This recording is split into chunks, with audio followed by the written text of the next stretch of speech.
If we could take our seats, it being slightly past 3:30 on the day of April 13th, 2012, I'll call to order the Fort Ord Reuse Authority meeting. Could we have a roll call, please? City of Carmel by the Sea, Mayor McLeod. Here. City of Delray Oaks, Mayor Edelin. Here. City of Marina, Mayor Pro Tem O'Connell. Here. City of Marina, Councilmember Brown. City of Monterey, Councilmember Selfridge. Here.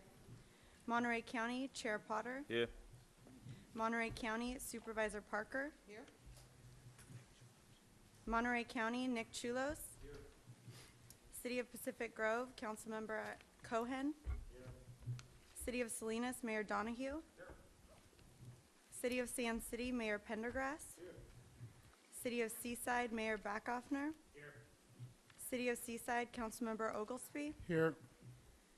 17th Congressional District, Alec Arago. 15th State Senate District, Crystal Clark. 27th State Assembly District, Nicole Charles.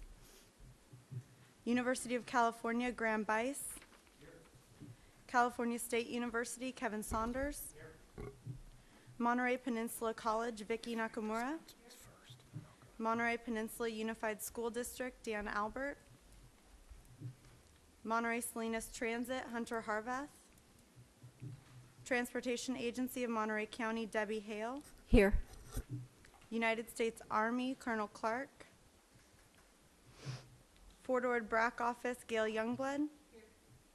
Marina Coast Water District, Howard Gustafson. Here. Chair Potter, you have a quorum. Thank you. Sue McLeod, would you lead us in the Pledge of Allegiance? I'd be delighted. Pledge allegiance to the flag of the United States of America and to the republic for which it stands, one nation, under God, indivisible, with liberty and justice for all. Thank you, Sue. Okay, acknowledgments, announcements, and correspondences. Michael, I think you have a couple of items. Yes, Chair Potter, members of the board, and the public. We would like to encourage all members of the public, as we always do, when you wish to address the board, to complete a public comment form. We have those on the table in front of you.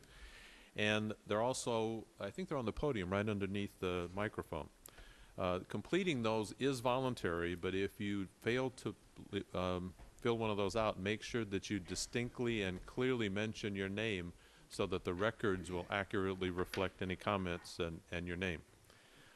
Second, this particular meeting is being televised by Access Monterey Peninsula.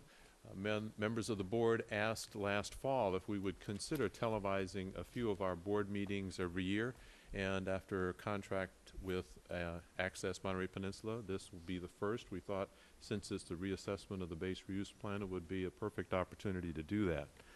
We will have available to members of the public copies of the DVD that's going to be provided by AMP, and you can get those at the FORA office when those are ready, maybe about a week or so, for a small fee of about $5. Thanks, Michael. So our next order of business is to present a resolution commending Sue McLeod for her service on the FORA board. If I could have a motion to adopt that resolution. Second. Moved by Bachhoffner, seconded by Oglesby. Thank you. All those in favor say aye. Aye. That motion is adopted. And Sue, I'm going to force you to endure my reading the resolution and then present it to you. Maybe you'd like to make a few comments. It is hereby resolved by the Fort Ord Reuse Authority Board of Directors that, whereas Sue McLeod was elected Carmel by the Sea Mayor in the year 2000, and became a member of the Fort Ord Reuse Authority in May of that year, serving continuously, tirelessly, and commendably for 12 years.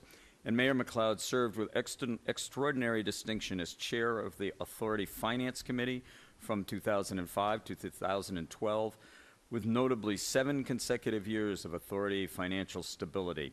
And during Mayor McLeod's tenure as the Finance Committee chair, the Authority secured in excess of $115 million in federal grant aid to provide for munitions and explosives removal, roadway construction, and Central Coast Veterans Cemetery design.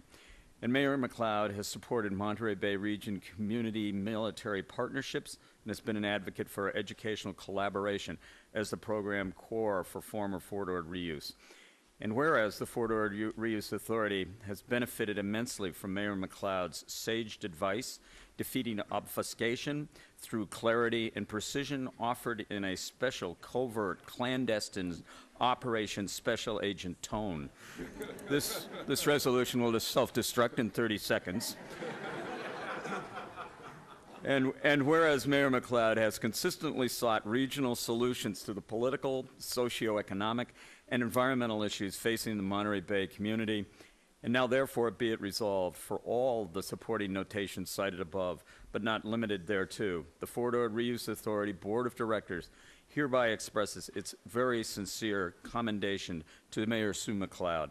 Be it further resolved on behalf of the entire Four-Door Reuse Authority jurisdictions and staff, the Board of Directors extends its gracious appreciation and deepest gratitude to Sue McLeod for her leadership of Carmel by the Sea and exemplary service to the Monterey Bay region, passed and adopted by the Four-Door Reuse Authority Board of Directors this 13th day of April, 2012. Sue, very sincerely, thank you so much for your years of service. We appreciate it. Thank you.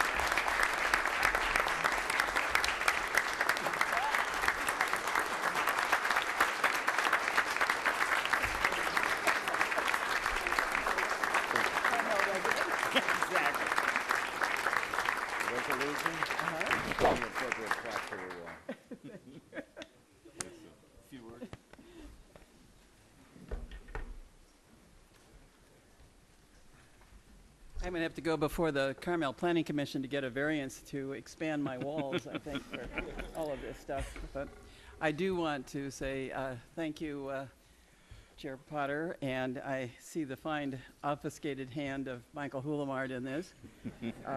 As I said to him, I think this might have been written by the Propaganda Bureau of the agency I worked for 30 years before coming to this one. But I want to also thank the my fellow board members for spending one Friday afternoon a month here working on what do we do, how do we determine what and how to take the military forward and transfer it into civilian use, not just for the gaining jurisdictions, but also for the region at large. And I want to particularly thank staff and on behalf of the Finance Committee, Ivana, are they here, Ivana and Marcella? Oh, Ivana is, I think, in the Czech Republic. Is she? For their support of the Finance Committee. You know, the size of our staff is so small and the tasks they take on are so large that it often brings to mind the childhood book, you know, The Little Engine That Could, because they are the little engine in this whole activity that can do so much. And when you stop to think about the quantity, the quality, and the consistency with which they do their work, it's nothing short of amazing, and I take my hat off to them. And I know we have a lot of work to do, so I won't belabor the point, but I will be irreverent and say that I often refer to my friends about what happens at FORA as the Monopoly game come to life. So I hope that I land on Boardwalk and Park Place today, but we'll see. Probably not. Thank you all very much. Well said, Sue. Thank you.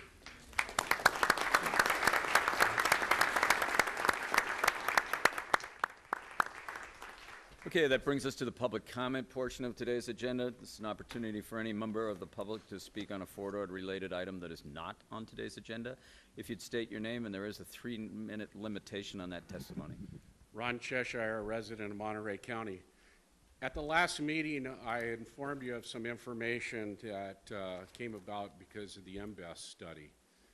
It was the fact that in the next 18 years, Monterey County is going to grow by 100,000 people, and 30,000 jobs are going to be created.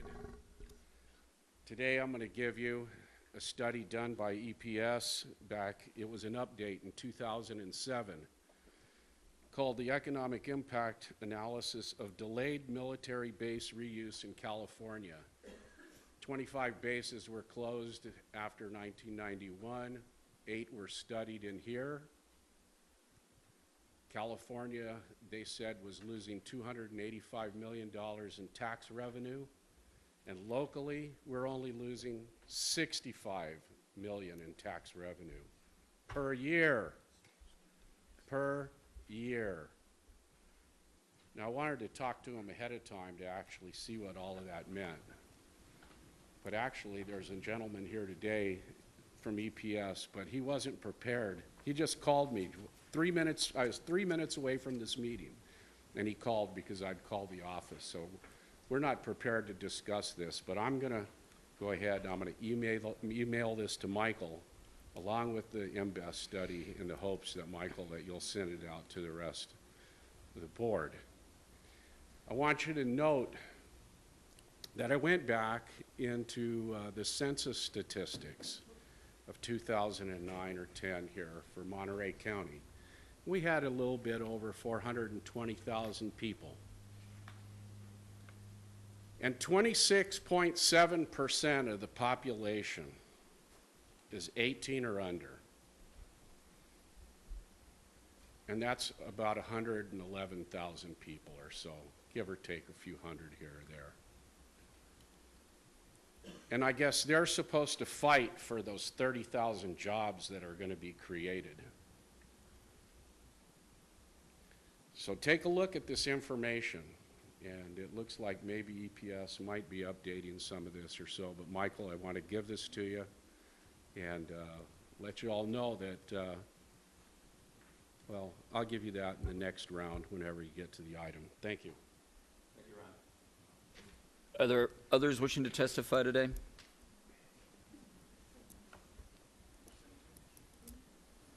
This is on items that is not on today's agenda. Cemetery is. There is a cemetery item on the agenda. Good afternoon, FORA board members. My name is Summer, and I am a freshman at Marina High School. I feel like my school is in the middle of a ghost town. I don't really feel safe walking off campus because the area around my school is full of old, abandoned buildings. I should be able to go to a high school that makes me feel safe and proud to attend. I have heard that FORA sells land, and the money goes toward tearing these old buildings down. I hope that FORA will sell the land as fast as they can so the old buildings can be torn down and new things can be built instead. I also hope that there will be jobs around here when I graduate. Tearing down these buildings will make room for new businesses that offer good jobs. Thank you. Thank you. Hello, I'm Eleanor Bray. I'm a Marina resident for over 40 years. This is my great-granddaughter here. And I'm looking forward for her staying in the area and finding a job here once she is out of high school and college, so she can come back and hopefully I'll still be here. But I want to thank all of these people that have served so gallantly to rebuild Fort Ord. We do appreciate you. We know the sacrifices you make to come to all these meetings and do the job you have to do. But we do thank you, and we appreciate all the work that has went forward here at Fort Ord. And we're looking for more development and progress to be made. Thank you. Thank you. And if anybody else is wishing to speak today in regards to the reuse plan or the reassessment or the future of Fort Ord, item 6A would be an appropriate place for those comments. Next speaker, please.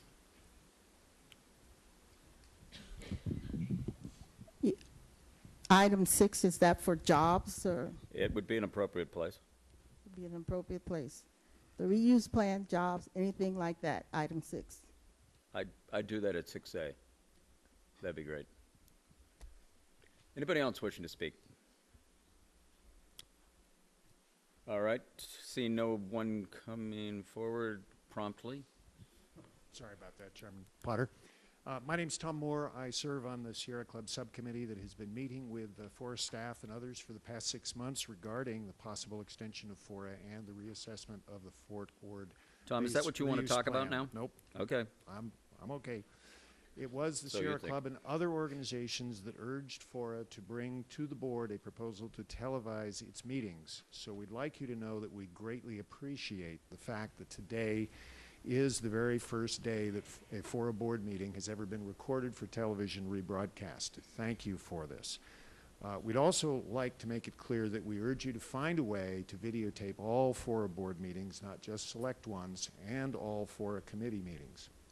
We strongly urge you to ensure that these meetings are broadcast live on the appropriate government channel, are rebroadcast at later dates and times, and are available at any time for viewing via the internet. Whether FORA is extended or not, you will be making a series of decisions over the next 18 months that will be absolutely critical to the success or failure of the reuse of the former Fort Ord. As you no doubt learned from the Whispering Oaks controversy, the public has become extremely engaged and active in issues related to the reuse of this military base. One of the quickest ways I can think of to alienate this large group of new activists would be to continue to hold board and committee meetings that must be attended in person and thus are mostly inaccessible to the public. You'd continue this practice at your peril and at the peril of the reuse of the former Fort Ord. So we thank you very much for televising this meeting, and we hope you'll direct staff to continue doing so for every future board and committee meeting that's held. Thank you. Thank you, Tom. Is there anybody else wishing to speak? Is that mic going up there? Okay, I don't see anyone else. I'll close the public comment period, move on to the consent item. There's 2 items on the consent calendar. Is there any member of the board wishing to pull one of these items for discussion? Chair. Or concern? Potter? I have one correction for the minutes. Okey doke. Yeah, that would be, I was here present instead of Ken Nishi. Oh, okay. Not that it really matters to me, but for legality of the records, probably. Your attendance is duly noted and appreciated. Alan? Yes, I'd like to recuse myself since I wasn't in attendance at that meeting. Okay. Anybody else? Is there anybody in the public with an issue with the consent calendar? Okay, we could bring it back to the board for action. I'd like to move approval with the changes indicated. Moved by Bachhoffner, second by Edelin. All right. And the date on, and we, so noted, without exception, I suspect. All those in favor of the motion say aye. Aye. Those opposed, the consent calendar is approved. That moves us on then to item 6A, which is a briefing on the base reuse plan reassessment process, an update. I believe Mr. Ensley is presenting. Members of the board, we're going to do a 2-part process. The larger portion of the festivities will be a presentation by the EMC planning group, your consultant for the base reuse plan reassessment. And I just wanted to do a few prefatory remarks about budgets and some of the housekeeping issues first. The board has included in its fiscal 11-12 budget $250,000 for this project. It was always understood that the project would carry over into a second fiscal year in the 12-13 fiscal year, and you will see budgetary material for that in the normal time frame as you do your deliberations for the fiscal year 12-13 budget. We don't know exactly what the dollar number will be, but we will be coming back probably as early as next meeting with an augmentation request regarding the contract, just so that we can take account of certain augmentations and other kinds of services that have come up during the course of the aforementioned meetings with community groups and others. We want to make sure that this base reuse plan reassessment is all-encompassing and able to do the job in a credible and appropriate way, and so stay tuned for those future developments. There is no action requested at this time, so what we're going to be doing this evening is to have a brief overview, what we've been calling a kickoff for the reassessment process, and let you meet your consultants and have them describe a little bit about how they're intending to approach the work, and get some comment from the public, and then allow board members to ask questions or give direction in whatever way they see fit. So it's an open process in that sense, but hopefully will be very informative for all. So that's the brief overview. Chair Potter, if you'd like me to bring up the consultants, I'm happy to do so. Unless there's any questions by board members, that'd probably be appropriate. Okay, Michael Groves from EMC, I think he'll position himself here, and if they need overflow, Mike is available at the front of the room. Great, thanks, Steve. Thank you, Steve. Mr. Chairman, board members, thank you for having us. I appreciate all the efforts that the board and the staff have gone, and I wanted to thank you first for inviting us and giving us the opportunity to assist you with the base reuse plan reassessment. We feel that this is going to be a team effort, and it will need to be a team effort, and that team will need to consist of the board, the staff, the land use jurisdictions, the associated agencies, and the public. We really have to have full participation over the course of the next 8 months in order to do this reassessment in the time frame that we have. We've put some experts on our team that are key experts for us to all use as resources as a part of this process. Some of those experts you know. Erin Harwain is here. She's currently working for Denise Duffy and Associates on the Habitat Conservation Plan, environmental documentation. We have her on the team to help us with environmental constraints analysis. David Zender was mentioned earlier from EPS, Economic and Planning Systems. EPS is currently working with FORA on their capital facilities and financing mechanisms. He is on our team to do an economic study and market analysis of the FORA boundaries. And Candace Ingram with Ingram Associates is currently on contract to do outreach for FORA. She is in the audience as well, and she will be assisting us with primarily the workshop format that we have to do community outreach on this reassessment. Christy Reimer is in the audience as well. Christy's with Arcadis. She's currently doing the base cleanup, and she will be on the team along with her staff to assist us with technical and strategic planning efforts and GIS base mapping for the reassessment effort. As well, we have Cregan and D'Angelo. Cregan and D'Angelo are currently on call for FORA as their infrastructure consultant. We will have them on our team as well to assist with infrastructure and engineering questions that may come up. And Hexagon Transportation Consultants. They have a very small budget. They're on board just to help us with any kind of transportation questions that may come up. So those are the experts that we have behind us. They're accessible, and we can use those experts as we need to as we go through this reassessment process. And you may have lots of questions of those experts as we go along. What is the base reuse plan reassessment? Most of you already know this. I won't spend a lot of time on it, but essentially under Chapter 8 of the Master Resolution as a part of the Sierra Club Settlement Agreement, this is the language in quotes from that chapter. And essentially what it says is the base reassessment is a review. It's a review document.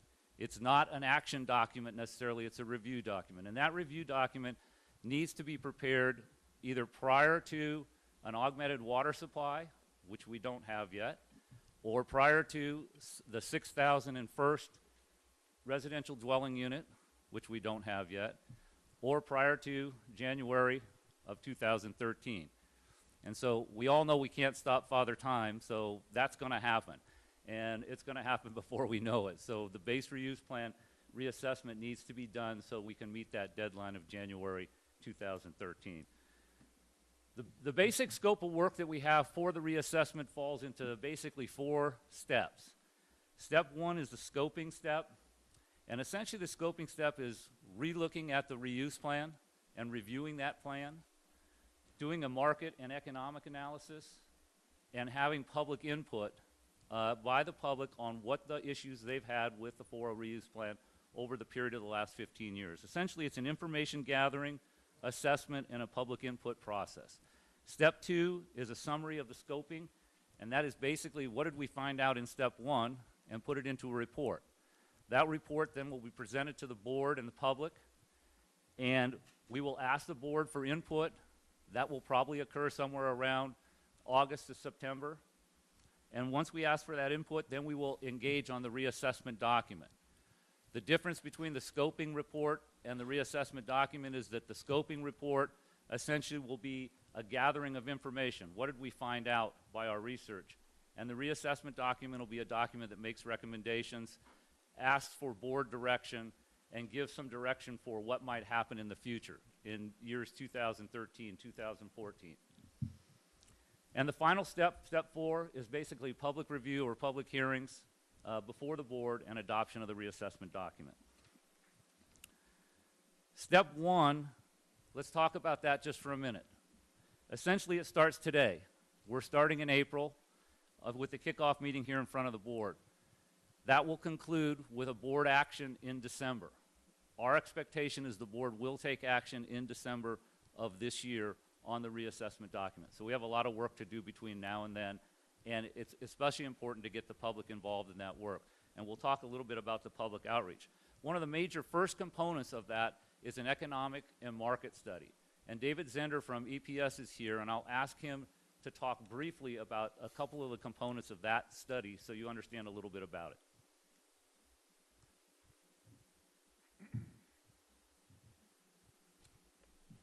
Thank you, Michael. Good afternoon. Can you hear me okay? Okay, thank you. So, David Zender, Managing Principal with Economic and Planning Systems. Nice to be before you again. So I think what we want to impart to you today is our general scope of work, and what we are aiming to do here is to really recognize the complex interrelationship of development on Fort Ord, as well as some of the relationships to the development and maintenance of infrastructure, as well as sustaining habitat maintenance and other base-wide priorities. So this is really more than a market study, although the market study does take prominence, but it's also an economic analysis that seeks to be fairly comprehensive in terms of recognizing all the implications of the market update. So as you can see in front of you, the basic components of the market study are shown on the board here. We're going to start with a round of interviews. And basically, this is a very important upfront qualitative piece, and we want to really delve into the concerns and issues that both the public and private stakeholders have for development on Fort Ord as a first step. From there, we'll go into an analysis of jobs, population, and the overall development outlook. This entails a couple of things. One will be essentially unifying a broad range of forecasts that are available on these topics. And then I think looking down the road in terms of what critical changes or adaptations we might need to take into consideration. As we all recognize, we've gone through quite a significant economic reset, and we have to think about this carefully. So with that, we'll be looking at emerging trends that have cropped up in terms of consumer expenditure potential and other things that are different now than they were when the base reuse plan was initially prepared. Part of this will be documenting the metrics that go along with the real estate performance, looking at the different sectors, be they residential or commercial. And then really thinking about how we apply this market information to the development pro forma. As we know, simply because something may be in demand doesn't mean that it will be built. And so we really need to make sure that we're taking this market information and applying it within the format of a pro forma to understand what the limitations are from the developer perspective. Then we'll be really delving into things at this point, looking at the competitive position of these different sectors on Fort Ord, and distilling that based on both the real estate demand but the competitive supply, and thinking about how Fort Ord competes with other property in the region or even northern and central California. And as I mentioned at the outset of my remarks, we really then need to tie this back to the operations and oversight of Fort Ord, make sure that we can sustain the maintenance of habitat and meet the other critical obligations that FORA has in front of it. So that, in a nutshell, is what we're going to be doing, and be happy to answer any questions later. Thank you. Thank you, David. After that piece, that's the first major component. The second major component of step 1 is essentially the community outreach. In 1997, there was a tremendous amount of effort made and a lot of community outreach, numerous opportunities for public input when the reuse plan was prepared. We don't have a huge window here with the reassessment document to do that, but we do have enough time to have some significant public outreach. And what we're suggesting is an invitation be extended to the local jurisdictions that are shown on the slide. Are we at that slide? Thank you. That are shown on this particular slide. An invitation be offered to those jurisdictions to essentially have a joint or co-hosted workshop with FORA at those jurisdiction locations. Locations have not been determined, and those jurisdictions haven't even agreed to this yet. It's just a suggestion at this point in time, and we think it would be the best way to get out to each of the communities that we're looking to get input from. With that, I'd also like to say that we would like to see accurate and consistent information provided in all of those workshops and in any other workshops that are done, whether it be before FORA or the land use jurisdictions, so that we're all working together as a team with the same information and understanding the same issues so that we can work forward towards solutions. The next piece of that scoping effort essentially is a question that's been asked a number of times of me, and I've heard it asked at board meetings, is, you know, what has occurred at FORA since 1997? And there's different views of what has occurred. We think some type of mapping exercise would be very helpful to show things like what has been approved and built since 1997, what is approved and partially built, what is approved and unbuilt, what has been proposed but not yet entitled, and what areas of the base are not yet developed and have no proposals for development on them. So we think looking at those things will give people a consistent picture of what we are really dealing with in terms of the effort. Also looking at consistency determination reviews that this board has already taken. Those consistency determinations have been actions the board has taken and have affected the plan. We want to make sure that we look at each one of those and how they may affect the plan or how they have already changed the plan. Looking at consistency with local and regional plans. As you know, a lot of things have changed, from greenhouse gases to air quality and a lot of different things over the last 15 years. We want to make sure we're looking at how the base reuse plan is consistent with local and regional plans. And then lastly is look at the base reuse plan itself. That leads us to a scoping report. As I said, the scoping report basically is for the board to review and give direction. It is really the result of all the information we've collected. It will summarize the outreach effort. It will summarize the market and economic study, and we'll bring that forward to the board and look for your direction. Based on that direction, board, we will prepare a reassessment document. That reassessment document essentially has a set of key findings in it. We're hoping, and these words are not fixed in concrete, but the words you see up on the board, essentially maintenance, routine, and board special consideration. We just came up with those words. They can be changed. But what we're looking for is, what are those things that have occurred that are maintenance items? Administrative changes that have no effect on plan policy, for example. Things that have occurred that just need to be changed. It might be anything from a typo to something that needs to be changed in the document to make it clear. Routine direction, things that are routine. Probably things like board consistency reviews that have already taken place that have changed the plan. Those are fairly routine. They've already happened. The board's already taken action on them. And then there's things that are basically up in the air, issues that haven't been determined that we need to make determinations on, and the board will need to take action on at some point in the future, 2013, 14, 15, whenever they look to possibly update the reuse plan if that's the action that they would like to take.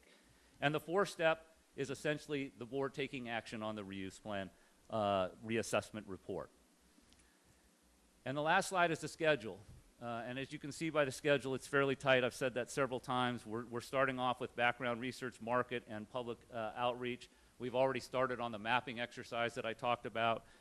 We expect to have the summary scoping report prepared during July and August, be back to the board in September for a review of that scoping report and direction from this board, then prepare the reassessment document in October, and look for board consideration at the November board meeting with the idea of having a final action at the December board meeting. I'm available for any questions. We have, as I said, a number of our technical consultants here. I'd also like to mention that Ron System and Richard James, if you guys could raise your hands. You guys are, these two are project managers from EMC Planning Group that will be working on a daily basis on this project, just so they're recognizing you know who they are if you want to approach them or if you need any information about what we're doing. I'm available for any questions. Okay, thank you, Michael. Before we go out for public comment, are there questions by any board members of Michael or his team? Frank? Thank you very much, Mr. Chair. On your chart, you had the reassessment document being prepared in approximately October of this year. Is it your plan to make that available so the community and workshops or public meetings can take place and have input from the public?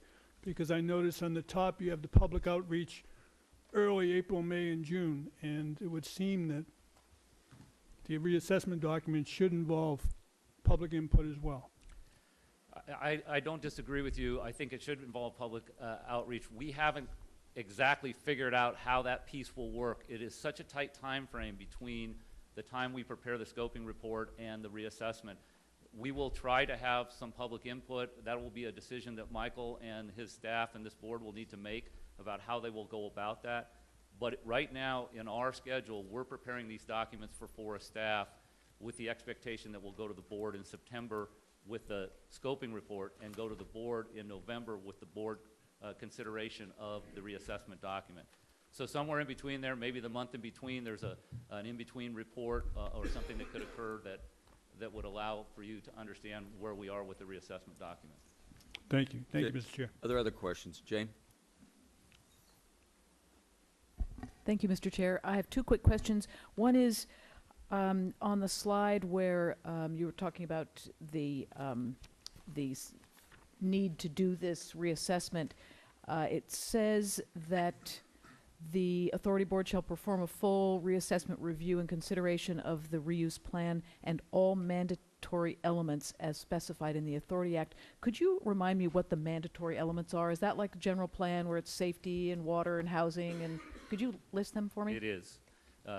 It's land use, circulation, infrastructure, and it was a little bit different than the general plan mandates that we have today. Remember, it was 1997.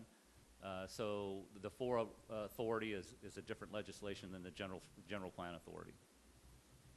Okay, thank you. And then my other question is also on that same slide, it's mentioned that there have been periodic reviews and refinements to the base reuse plan through the consistency determination process. Where can those changes be found? Well, and I think that's one of the big pieces. Those changes are in the staff reports when those consistency determinations took place. Mm-hmm. They have not been integrated into the reuse plan because the reuse plan's never been updated in that sense. So that's one of the things that I think that'll come out of this. We'll say these 5 consistency determinations need to now be plugged into an updated reuse plan at some point in the future. So that will be one of the products, essentially, of this reassessment process. Well, the product will be the reassessment document. It'll give direction. Remember, this is just a roadmap. The reassessment document is a roadmap to what you might want to do in 13 and 14 to update the reuse plan. It is not going to actually take those actions. Right, no, but I just think if people wanted to know what changes essentially have been made in Sure. the past, they could find those easily without having to read back through every Right. board meeting to... We will, County Supervisor, we will report on those Great. as a part of the process. Thank you. Ian, did you have a question?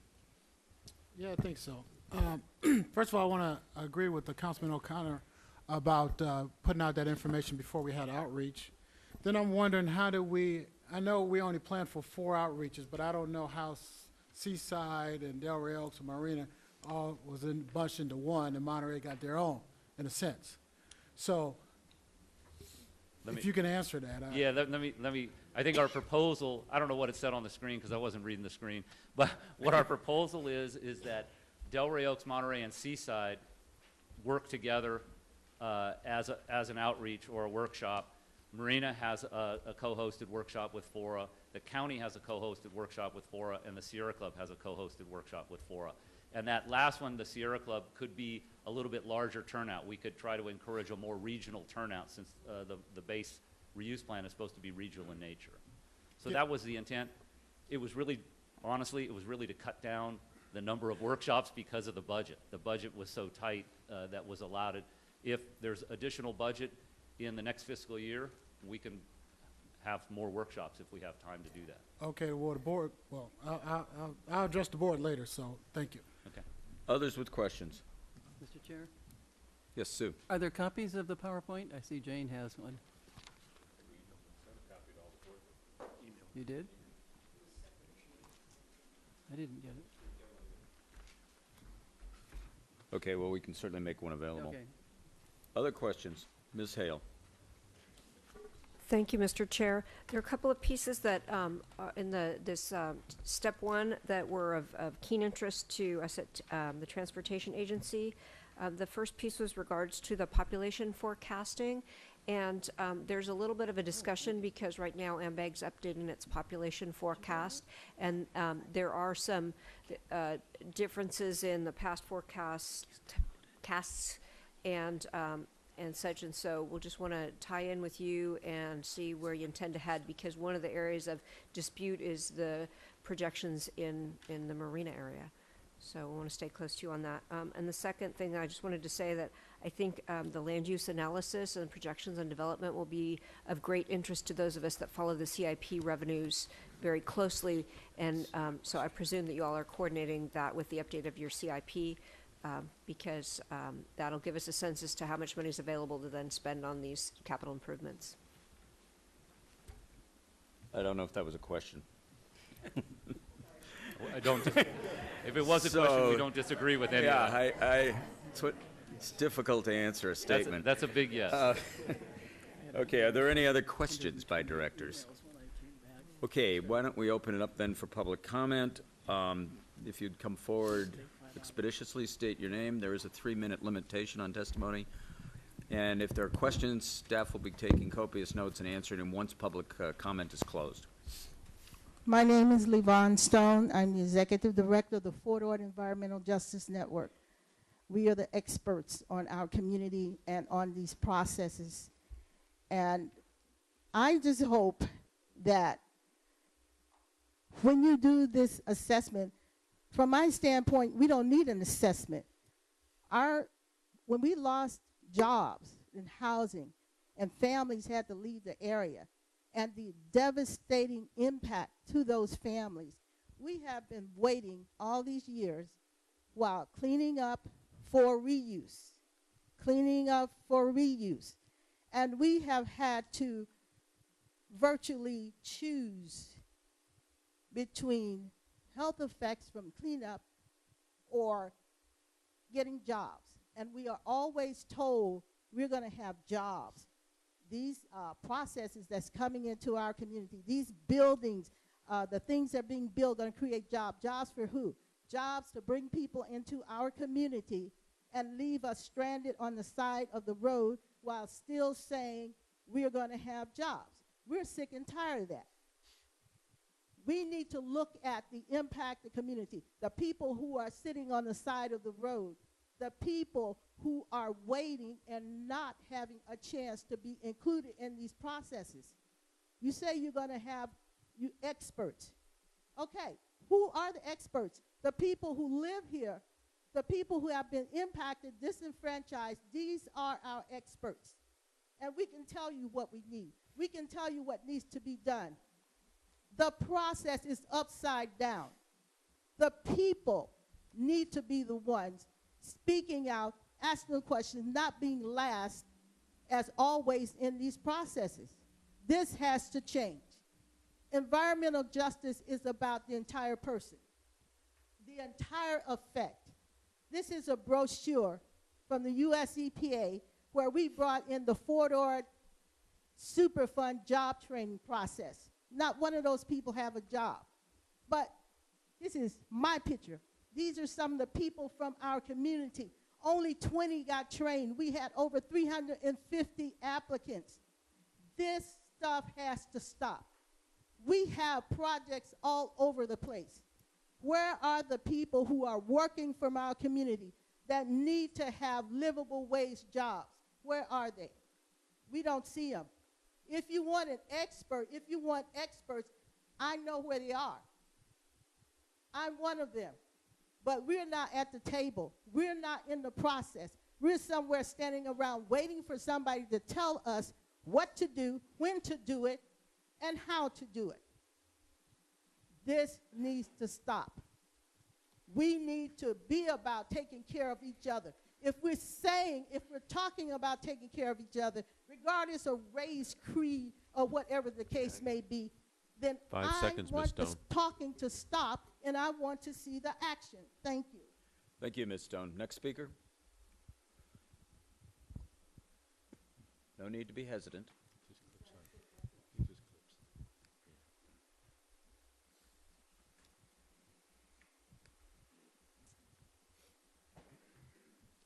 Good evening, or good afternoon, rather. My name is Tom Moore, and I wish to clarify an issue regarding this item about the reassessment of the base reuse plan. The last paragraph of the first page of the staff report for this agenda item describes requests that Sierra Club, Landwatch, and EMC Planning Group made in support of the BRP assessment. One of these requests is described starting on the last line of the first page as, quote, an analysis of financial and market impacts of the recent economic downturn. This phrase doesn't really accurately describe the request, and we certainly don't want you to think that Sierra Club, Landwatch, and your new consultant, EMC Planning Group, don't understand what the economy has done to housing starts and sales in the local area. As one of the advocates for an economic and market analysis, let me at least try to clarify what I'm interested in learning. Currently, within 4 to 5 miles of downtown Marina, there are 4,594 already entitled but unbuilt dwelling units on the former Fort Ord, and another 1,390 entitled but unbuilt dwelling units on the Armstrong Ranch. This is a total of 5,954 unbuilt but entitled dwelling units, mostly single-family homes, in the same local real estate market. And these numbers don't include unentitled but proposed projects. These entitlements are separately held by one city and 5 private corporations. Of course, anyone familiar with basic economics knows that the larger the supply of a thing in a local area, the lower the price. So what if this supply of nearly 6,000 entitled but unbuilt homes has driven the perceived market value of these homes so low that this market value is lower than the cost of construction? If you were one of these private corporations, what action would you take? Well, you'd probably do what they've done in the past 6 years, which is nothing. Okay, I'll grant you there has been one private market home built and sold. It was the model over at Black Horse and Bayonet golf courses. There is some affordable housing that is supposed to start construction soon at the Dunes and also at East Garrison. However, I have to point out that the cost of construction of these dwelling units has been heavily subsidized by the government and by government grants, so they hardly qualify as free market housing. My concern is what happens when the national economy recovers. Will there be a significant spurt in housing construction and sales, or will the housing market in the vicinity of Marina and Fort Ord continue to languish simply because the land use jurisdictions have almost simultaneously entitled far too many dwelling units for the market to bear? And if this is the case, what plausible actions could you and the land use jurisdictions take to change this? With nearly 6,000 entitled but unbuilt dwelling units awaiting construction, you have to ask how quickly 6,000 families can be found that can afford a $500,000, no, wait a minute, let's make that $300,000, no, let's make that a $200,000 house, and no one in the family needs a job. Please note that at the height of the housing market, the Seaside Highlands development on the former Fort Ord was able to sell approximately 190 homes per year on average. At that rate, it will take more than 30 years just to use up the existing backlog of entitled but unbuilt homes. At the average rate of construction we've seen over the past 6 years, it will take nearly 30,000 years to use up that backlog of 6,000 homes. Thank you. Thank you, Tom. Next speaker.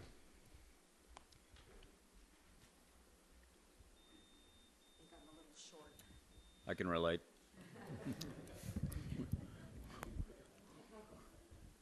I'm Nancy Amadeo from the City of Marina.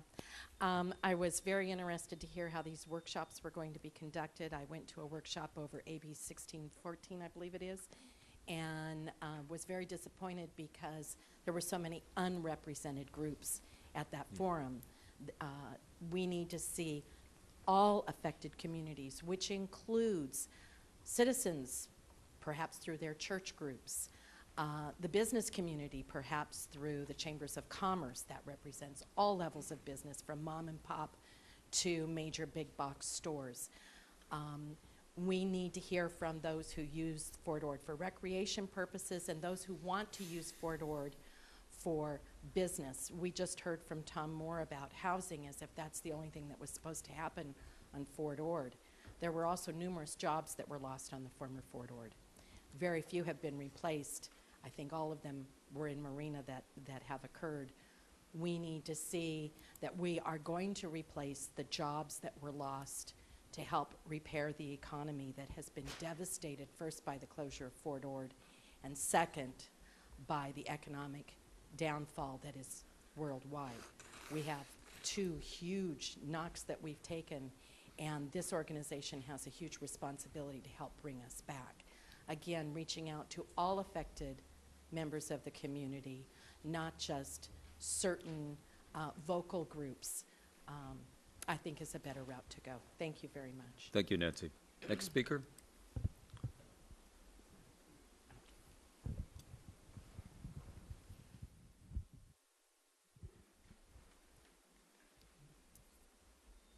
Hello, my name is Luana Conley, and I'm with Citizens for a Sustainable Marina and also with Keep Fort Ord Wild. And I must say that to see you asking for community input within a space of a couple of months in there, and wadding up the input from different cities, putting Monterey and Seaside and Delray Oaks all wadded up, and Marina separately, and throwing in the Sierra Club, and leaving out Landwatch and the sustainable community, which has grown tremendously in the last 15 years since FORA was established. There's a whole new set of stakeholders. I really think that you need to rethink the entire outreach process and be really, really inclusive. We managed to gather 18,000 signatures in 3 weeks on just one of the harebrained schemes, the Whispering Oaks scheme. So there are a tremendous amount of the public who are in opposition to a lot of the developments that are sketched out or planned out in the plan the way it is currently. And to see that you have no slot for public input after you've done this reassessment is just asking for more trouble. And the public doesn't have, we don't want to have to fight. We don't want to have to argue and fight. I think you really, really need to turn this thing completely upside down and ask the public first what we all want. Do considerably improved outreach. It's really been lacking. I myself have been on and off and on and off. I don't know, email lists, I don't know how many times. No matter how many times I ask, please let me know.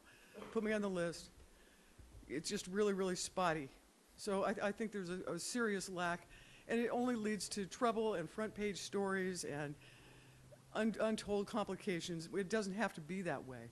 So I urge all of you on the board to really, really try to do dramatic improvement in your public outreach and input. This is the first meeting I've been able to go to. I can't take off Friday afternoons from work on a regular basis. And I'm really grateful that it at least is being televised, but it really needs to be in a bigger space and have a heck of a lot of improvement in public outreach and really make it a welcoming place for the public to come instead of an afterthought. And forums aren't really that expensive to put on.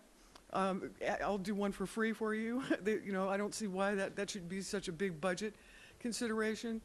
There are other groups that are doing public forums. Keep Fort Ord Wild's one of them. Sustainable Marinas and Sustainable Monterey County groups are another. Landwatch has got a series of them. I didn't see too many of you at the last Landwatch meeting. They're really, really informative. You can really learn a lot. You could have seen Tom Moore's presentation, his PowerPoint. It was really Laura, if you could interesting. summarize, I'd appreciate it. So the next upcoming dates for that are the 14th and the June 11th. And they'll be at the Hyatt, and I'd really like to see your faces there. Thanks. Thank you. Next speaker. Buenas tardes. ¿Tienen algún intérprete?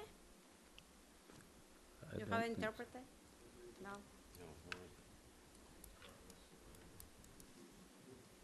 Okay.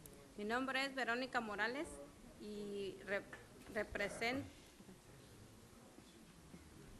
Okay, Sergio, would you like to step in as the interpreter de jour? Is there a fee?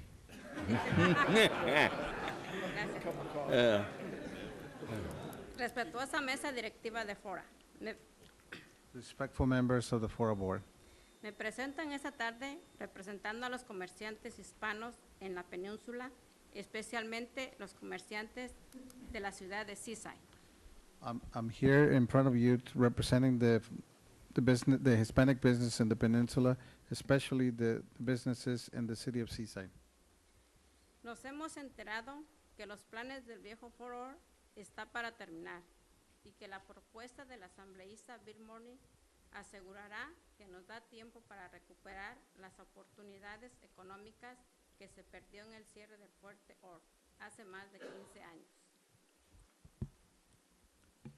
We found out that the plans to end the Fort Ord, in the proposal by Assemblymember Bill Wanning, will ensure that there was more time so we can recoup some of the opportunity, some of the economic opportunities that were lost due to the closure of Fort Ord over 15 years ago. Les suplico que nos oigan, que se pongan a pensar de los retos cada día que pasamos, pero no tener algo para reemplazar la pérdida del viejo foro. Nos daña profundamente. Apoyamos sus esfuerzos para recuperar las oportunidades económicas que será de beneficio a toda la comunidad. I am suggesting and requesting that you should listen to us and think of all the challenges that each of us suffer every day for not having something that was lost with the closure of Fort Ord. We support your efforts so we can recoup the economic opportunities that could benefit the entire community. Veronica Morales, member of the Community Committee of Relations. Thank you. Thank you, Veronica. I'll send you the invoice. And thank you, Sergio. Next speaker, please. Good afternoon, Chair Potter, members of the FORA board. My name is Amy White. I'm the Executive Director of Landwatch Monterey County. As you know, Landwatch participated in a series of meetings beginning back in September with FORA staff, District 4, District 5 offices, the Sierra Club, and Assemblymember Monning's office. The last meeting, Michael Groves and 2 other staff people from EMC participated as well, and I want to thank them for that. I think it was really helpful to have you there.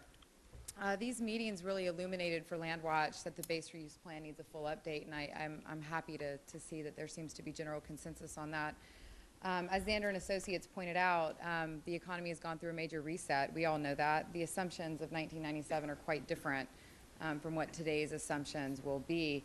And as Dr. Tom Moore pointed out, the economics of housing on Fort Ord needs to be fully assessed, given all the approved and unconstructed houses that he spoke about. Now, he just brought up the 5,800 or so homes in the Fort Ord area that have been approved and unconstructed. There are actually 10,800 in Monterey County as a whole that have been approved and unconstructed, and those numbers need to be taken into account as well. And it's not just houses, it's millions of square feet of commercial, industrial, ag industrial in the county, and if you'd like those numbers, Landwatch is happy to provide them to you. Full public participation, as Mr. Grove said, is very important. However, it's unclear how the public can participate. I see that there will be meetings. That's good. But will the public have the opportunity to comment on the reassessment after it's been written? It seems like the public participate, it's front-loaded, as Mr. O'Connell said. The public participation's front-loaded, the assessment is written, and then that's done. Then the public is done from the process. That doesn't seem to make much sense. I am pleased to learn that the reassessment could simply be a precursor to a full update of the plan in 2013 and 14. That was really the first I've heard of it today. That was one of the things that Landwatch really wants, is a full update of the plan with an environmental document to boot. And that is the one way that the public can truly participate, is if the plan is updated, if an environmental document is done, and it's circulated for public comment with a final EIR. Thank you. Thank you, Amy. Next speaker. You know, I wasn't going to come and say anything at all, but now I'm here. I might as well say something because I see something going on here. And while you're here, why don't you tell us who you are? I don't want to tell you who I am. Everybody know who I am? Daryl Chote, resident Seaside, former councilman, 16 years. And the reason why I said that, I look around this room and I see a lot of people that basically was here when I was here back then in the early 80s. And I say that because I went through the mess of FORA. And the board got bigger, it looks like to me. I haven't been in here in a while since my retirement, I call it. But the FORA issue, you know, I hear this, you didn't open it up to the public and everything. I don't think, a lot of you, I can tell, wasn't here at all when we went through this first process of just getting FORA together. Threats of I'll de-annex you to all kinds of type of things was going on in this room, not this room, the old room, about FORA. And it's like we went through all these years to get to where we are now. Now, it's not like we decided that the economy is going to tank. It wasn't people here in Monterey Peninsula that decided that. But we had to live with what's happening, and what's happening is what's happening to FORA too. Government ain't got no money. Local cities ain't got no money. Well, where do you think FORA is going to get it from? They have no money neither. Everything stopped. My concern is, and I want y'all to remember the explosion we talked about when Fort Ord closed, Seaside Marina, 4th District. We were the ones that were scuffering hard, begging, crying. We started another group called FORA, which is still legal.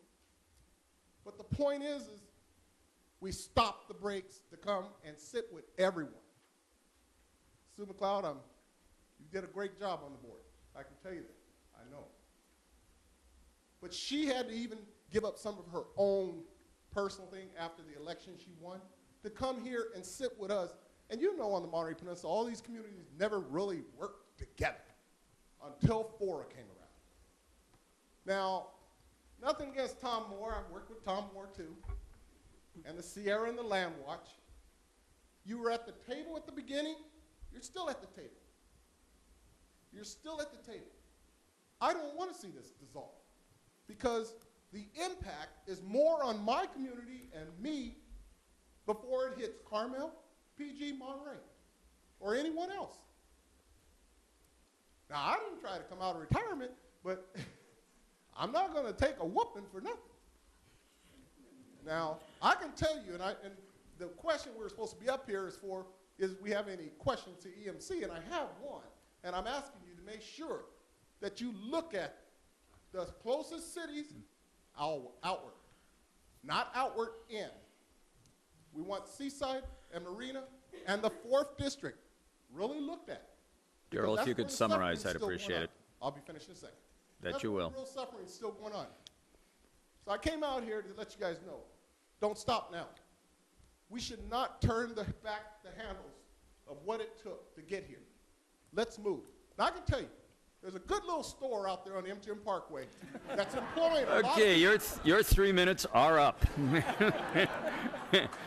I will tell you, he's creating jobs. But we do need a lot more here. Thank you, Daryl. Let's keep this together, people. Next speaker.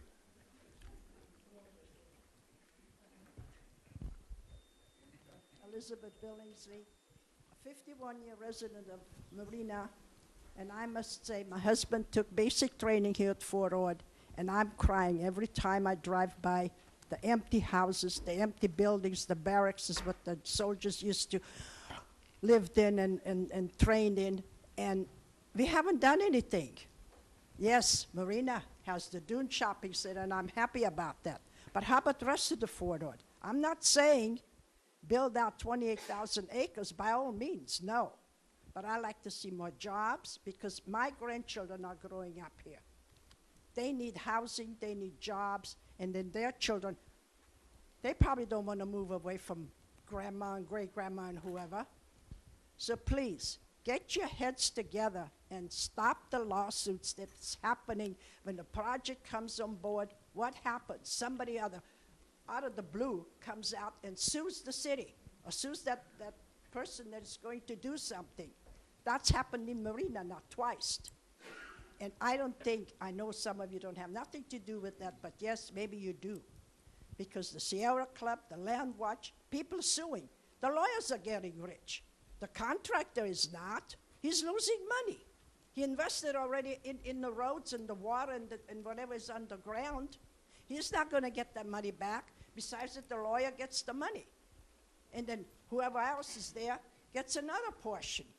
Sure, the man is going to walk, wouldn't you? That's your money, my money. That's our tax dollars that are walking out the door. So please, stop the lawsuits and start building on forward. And when businesses are come, open the doors to them and say, welcome. We need jobs and our kids. The kids are graduated from high school. Where are they going to go? Yes, some of them can't even afford right now to go to CSUMB because of the prices. Not everybody can get a scholarship. So what's happening? Nothing. They become homeless. They become bums. Maybe even dope addicts, and they go out and steal and rob and I don't know what else, because now they got to live somehow. Look at just Salinas, what's happening over there. I feel sorry for that city. Back in 55, 54, we used to live over there till we got transferred out of here. But yes, and it hurts me to see that what's happening here in our community. Not just Marina or Seaside, because we were the ones, like everybody else said before, were the mostly impacted by that. We were military towns. Our husbands went to basic training here like mine did. And so did others. And then we came back, we left, we came back, and we bought a home here. You cannot keep doing what you guys are doing. Get together and do something. Thank you. Thank you. Next speaker.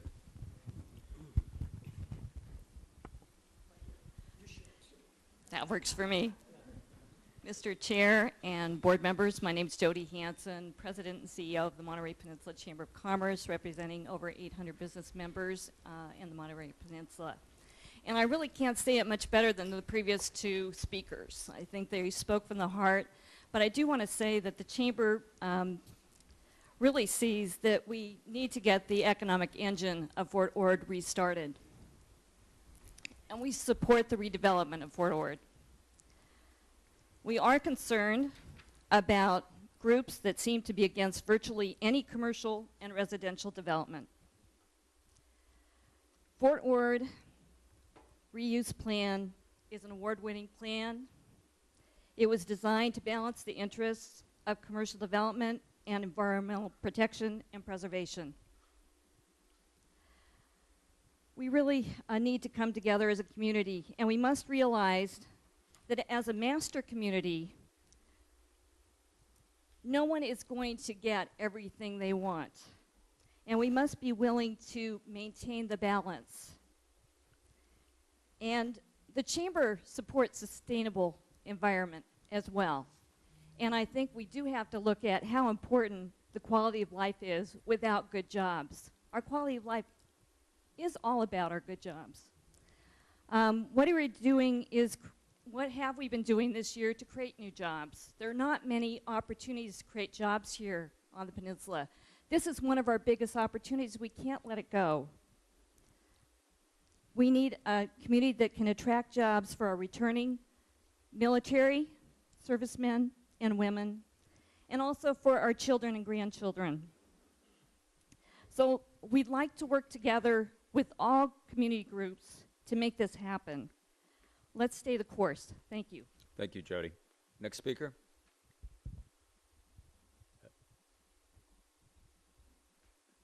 Okay, and if there is somebody intending to speak after Mr. Schaefer, would they please stand up on the ready?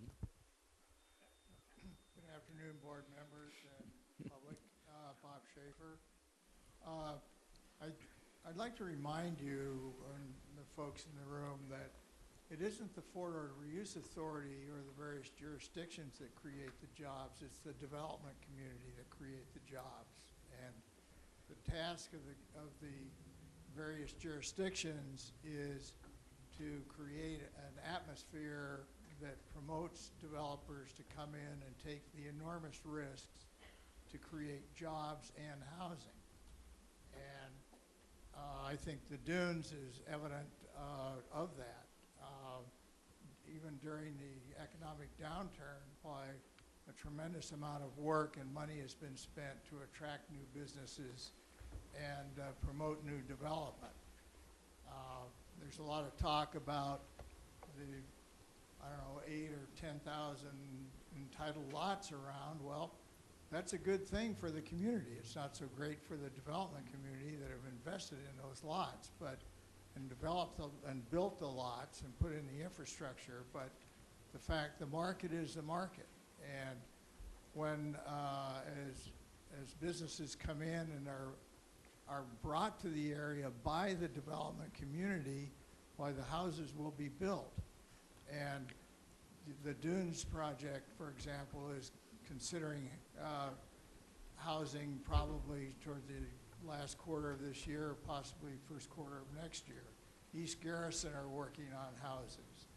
Chuck Landy at Marina Heights is constantly talking to developers. He's a land developer, not a vertical builder.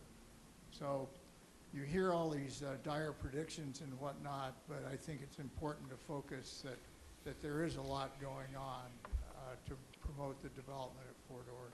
Thank you.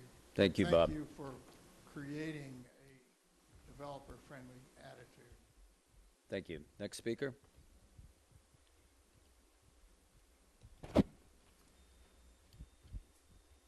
My name is Juan Uranga. I'm a resident of Salinas. I've been a resident of Salinas since 1974 when, fresh out of law school, I came to the Valley to represent farm workers in a great struggle for social justice that was going then and is still going on. What stands out for me about that struggle for social justice is that it was not just Latinos from the Valley that were engaged in it. We had strong support from people on the peninsula that allowed us to carry that struggle for social justice forward. Some of you are here. Supervisor Parker, you've been a part of it. Congressman Farr certainly was an important part of it. Supervisor Potter joined Sergio Sanchez and I from the Valley in that struggle for social justice. I was working for Congressman Farr at the tail end of the negotiations about how Fort Ord would be used. And what impressed me about that is that those people who were making decisions decided that just as Fort Ord had been an asset for the entire country when it served as a military base, Fort Ord was going to be an asset for the entire region now that the military had left. That means that every community in our region would be considered, and it meant that every kind of person who lives in those communities would be considered. That includes Latinos, African Americans, that includes working families, it includes wealthier people as well. It includes environmentalists, it includes people who are interested in economic opportunity for everybody that lives within our region. I think you are lucky because you are in a position where you don't have to choose one or the other.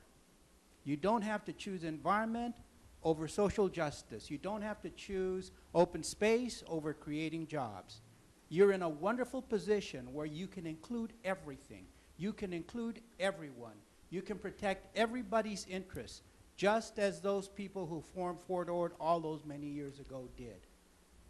The beauty of Fort Ord is that the reuse plan is that from the beginning, some very wise people decided that this asset would be used for the benefit of all members of the community, not just a few, not just a select few, but all members of the community. You're lucky because you're placed in a position where you can carry on that wonderful tradition. And I urge you to listen to people who advocate on all sides and not be bullied into taking action that says Fort Ord is only for an elite sector, a small sector of our community. Fort Ord is for everybody. Thank you. Thank you, Juan. Is there anybody else wishing to speak?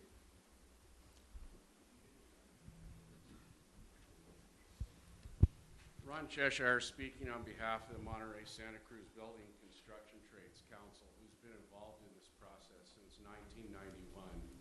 We held meetings over at the old Carpenters Hall on Hawthorne Street in Monterey.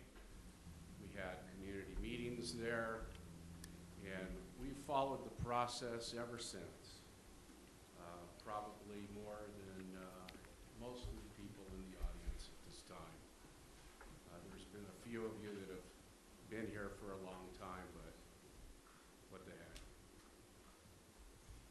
As a community, we'll always participate in whatever hearings are held.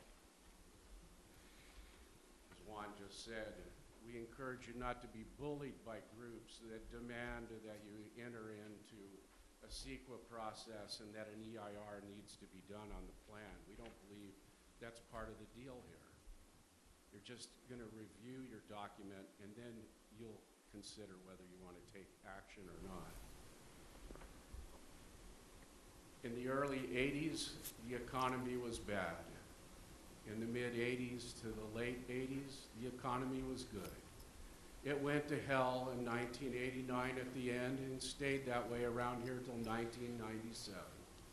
In 97, things got good and it got to the point that sometimes that we had more good times than we even needed or wanted. And in 2007, things went bad again. So the moral to the story is things cycle. And you have to watch out for these trends that people talk about. Is the trend for housing, that it's not good at this time, or the trend for this or that. I'm going to remind you of the one trend, and that's why I'm going to keep throwing these figures at you, is the trend that doesn't change, and that's the need for opportunity. For opportunity for the youth of this community, for opportunity for those that are underemployed or unemployed. There's a great need out there.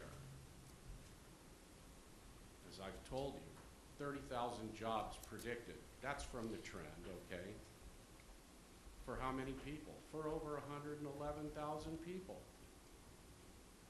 That's not good. You have 60,000 people in the city of Salinas alone that are 25 years of age or less. We have to take care of the people in our community. That was the vision of FORA and Fort Ord. We want to protect our environment, and I think we've done a darn good job at it. How many acres do they have? About 18,000? They've got the whole beach area. Looks like we're going to turn the inland area into a national monument. So let's move forward. I'm sure we'll argue with one another and stuff, but remember, we need the opportunity for everyone. Thank you. Thank you, Ron. Next speaker.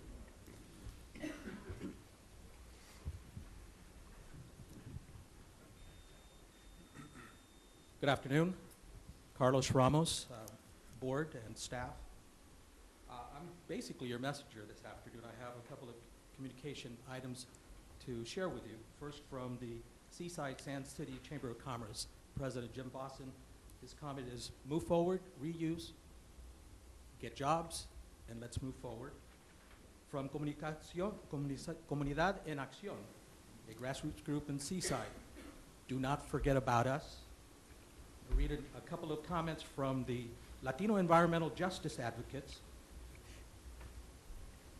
It is our position that the modest reuse of approximately 30% of the old Fort Ord land, with the remaining 70% for open space and natural habitat, is more than reasonable and responsible to the people upon which use will benefit the environment. Please move the reuse forward. Please create the much-needed jobs that are desperately needed, and please enhance the economic opportunities that are available to us on the old Fort Ord. However, please do not be distracted by individuals or groups that pretend to speak for all environmentalists, when understandably they do not see or feel the need of economic opportunity for their own respective communities. Leja sees and feels the negative impact of no jobs, of limited economic opportunities, and the lack of inclusion on critical planning issues such as this. From the League of United Latin American Citizens, which reminds the community that its mission is to advance the economic condition of the community in addition to social justice, says, please understand that the reuse is the economic lifeline to the economic recovery on the peninsula and the entire county.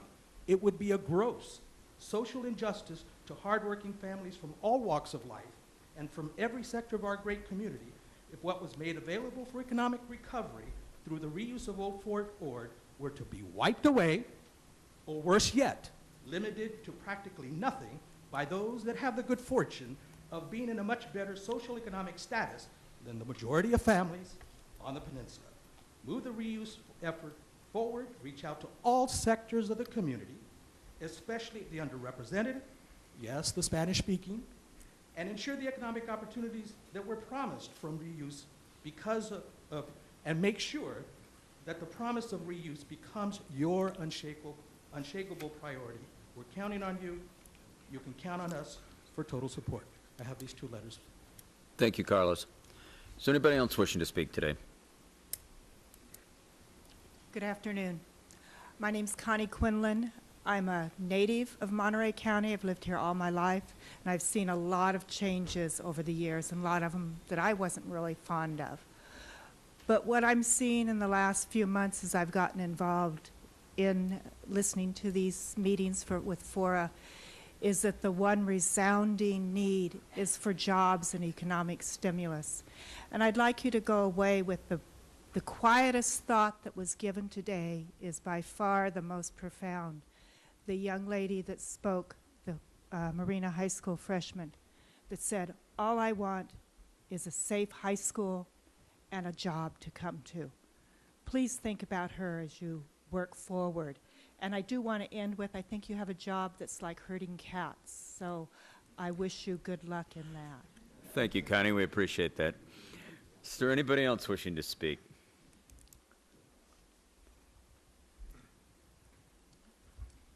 Good afternoon, Chair Potter, board members. My name is Ralph Rubio, Monterey County Carpenters Local 605, and a lifelong resident of Seaside. We have a situation here that's been going on for over 15 years. A lot of promises made, a lot of promises kept. There was a promise of mitigation for environmental concerns. That promise has been kept. 2/3 of the base has been reserved for mitigation and for environmental protection. That has reached national status, which is a codification of that promise. We've had the promise of cleanup, and I was honored to be part of that negotiating team to bring cleanup to the former Fort Ord and take care of the munitions. That promise has been kept. There's been a promise of regional roadways that has been partially kept and is being worked on as we speak. And those regional roadways were to mitigate any future development in the former Fort Ord. One example is General Jim Moore, which some people cynically call the road to nowhere. But I would venture to say that it's the road to our future. It's going to be the connector for the future development on Fort Ord, and it will handle the traffic impacts that will be presented to us at that time. There's been some economic development. Seaside Highlands went first and really provided a lot of the tax increment for some of the things that happened later on in Marina and other places, which is all good. But the biggest promise to the community, to the jurisdictions, and to the constituents, the covenant we made with this community was jobs and economic development. Now we're asked to reassess this base reuse plan. Very good, reassess. But do not reassess your word. Do not reassess the promise you made to the individuals that came here year after year after year seeking that promise and the fruition of that promise. It's time to pony up. It's time to make that promise good. When you go and reassess this plan, and when you look at it, sure, look at the fine points, but do not back out on your promise to this community. Provide those jobs, provide that economic development, and provide a future for our kids. I've watched 2 of my kids leave because there's no jobs here, and now my grandkids are leaving. That can't happen anymore. All our bright minds are leaving. Let's keep them here. Let's provide jobs. Thank you, Ralph. Okay, is there anybody else wishing to speak? Good afternoon, Mr. Chair, members of the board. My name is Sergio Sanchez. I am privileged to be a council member in the city of Salinas. I represent a district that has over 30,000 people, and it's one of the most dense areas in the United States.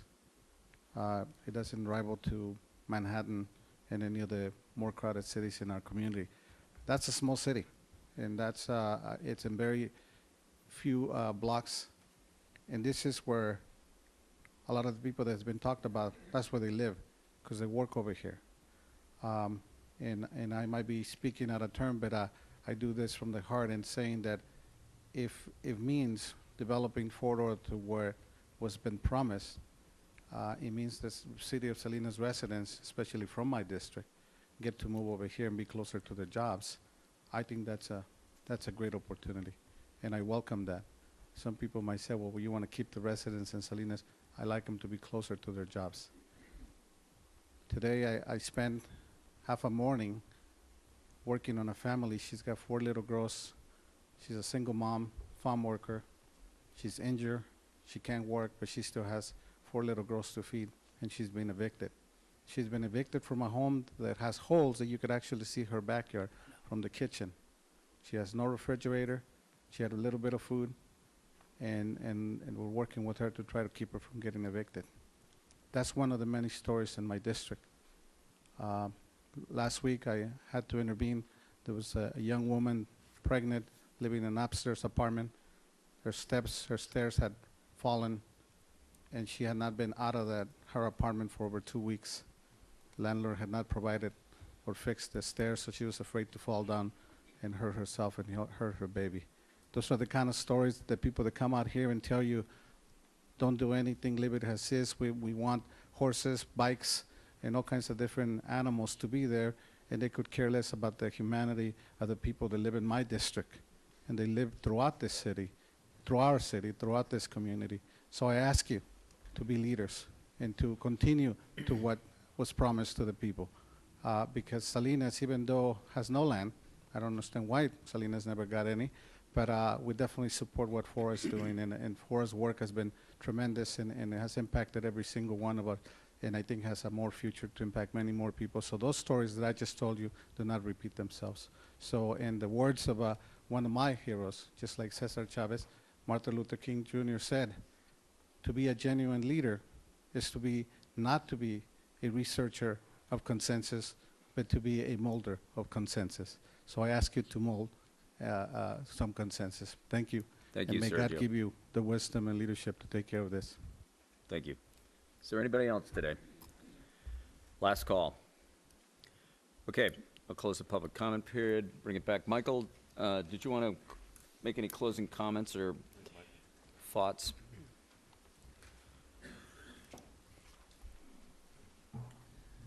Thank you, Mr. Chairman. Again, Michael Groves for the record. Just a couple of comments. There was some comments about the public input process, and two points about it. We're very, very clear about having all affected groups involved. We're really clear about that. Michael Hulamart has made that inevitably clear to us that we need to reach out in the best way we can to churches, to all different segments of the community, to try to be inclusive in the public outreach. Again, it is a little bit like herding cats, this process, because we have a very limited time frame to achieve this in. So we will do the best we can to have these public workshops. If there are other suggestions about how they may go about, please, we're welcome, welcome that input as we go along.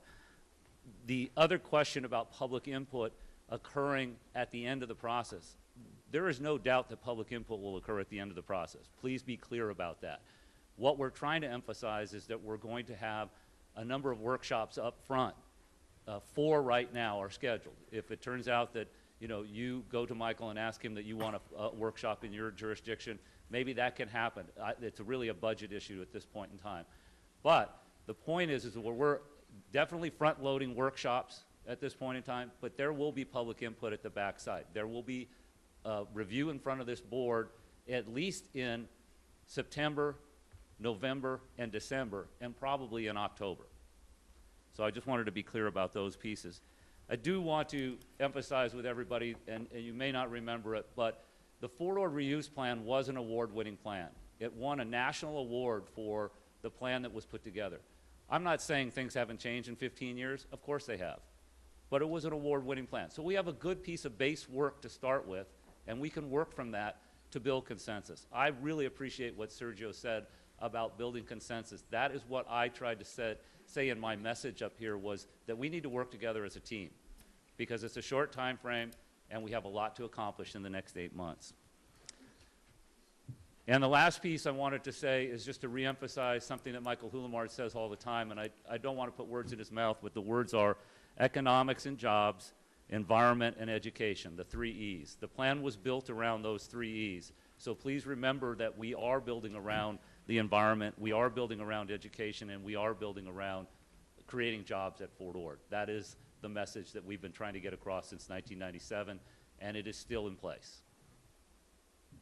And one other thing I would like to say, just because I have the microphone, is I want to acknowledge 2 mayors that are leaving office, Sue McLeod, my opportunity to do that, and Dennis Donahue, who have been just incredible leaders in their communities and have done a fabulous job over the course of their time in office. So thank you to those 2 leaders. Okay, thank you, Michael. Mr. Hulamar, did you have comments? It's always dangerous to add something after you've congratulated the leadership. But I wanted to make a comment as I was taking notes from the folks that were making presentations. I noted a significant number of folks that asked for increase in inclusiveness, and particularly with respect to engaging the underrepresented communities. I heard that loud and clear. I do have within the board's authority to seek maybe some additional amendments to make sure that we can reach out for that. I also heard a desire for maybe additional workshops. I have the authority up to an additional $25,000 over the contract to maybe include some additional support that could assist. And so I think hearing that, working with Michael Groves, we might want to make some adjustments to make that happen. Okay, thank you. I'll bring it back to the board for discussion. Well, what this is an opportunity for board members to have areas that they might want to have added to the scope of work by the consultants, make possible suggestions. The consultants then would take that into consideration and bring it back. So if you have areas that you're interested in or concerned with, now would be a good time to voice those concerns. Anybody with a concern? Felix. Thanks. One thing that gets mentioned fairly frequently at meetings like FORA and some other external agencies that many of us serve on is that it's tough for some people to come to these meetings given the timing of them. So I think it sounds like the stakeholder survey workshops are already going to be at various times, but I think it would be useful for the FORA board meetings that consider the draft document to be held possibly in the evening, possibly on the weekend, possibly in a different location, and certainly televised, and have that recording available not just live but also on demand on the FORA website. That should be technically very easy to do, and I think that increases the opportunity for maximum stakeholder input. So that's my 2 cents. Thank you, Felix. Others with concern? Jane?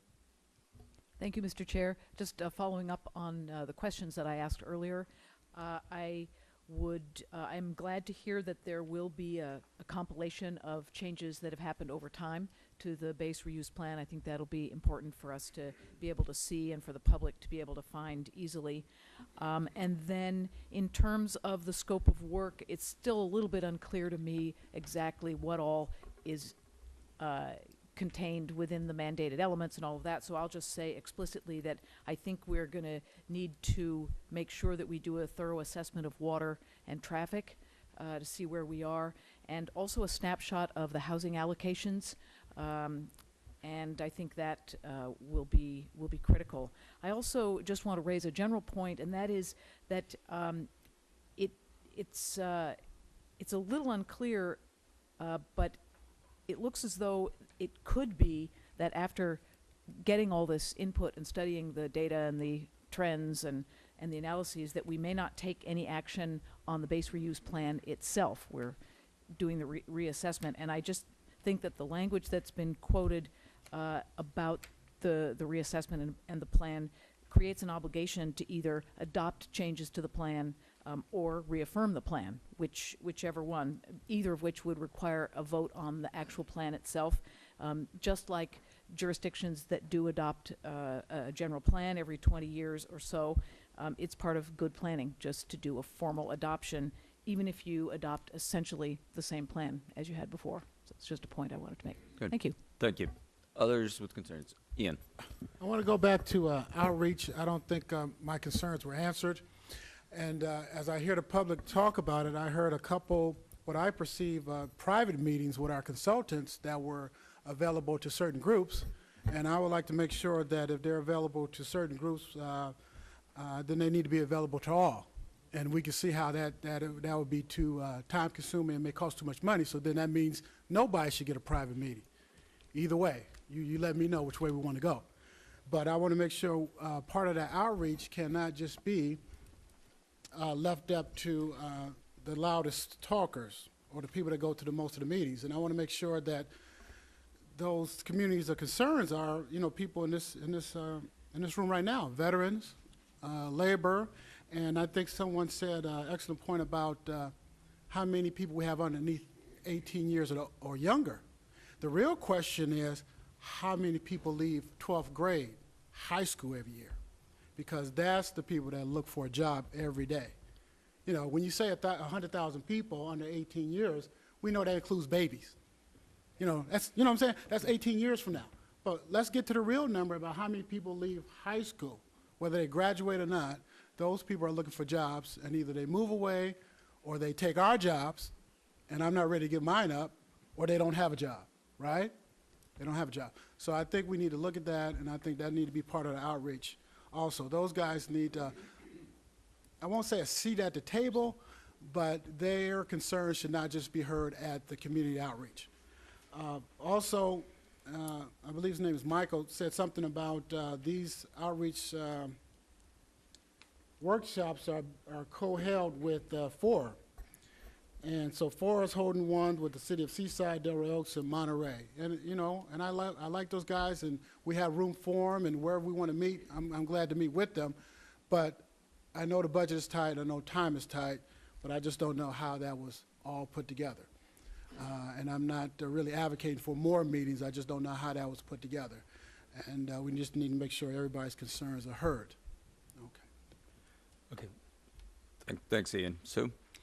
I'm going to take a page from Michael Grove's comments and say that since I'm here, I'd like to jump way ahead and walk in where angels fear to tread and bring up the issue that, since I won't have the opportunity in the future to do so, that is you continue to address FORA's extension, and if you decide to extend FORA, I would really suggest and urge that you continue the board model that we have.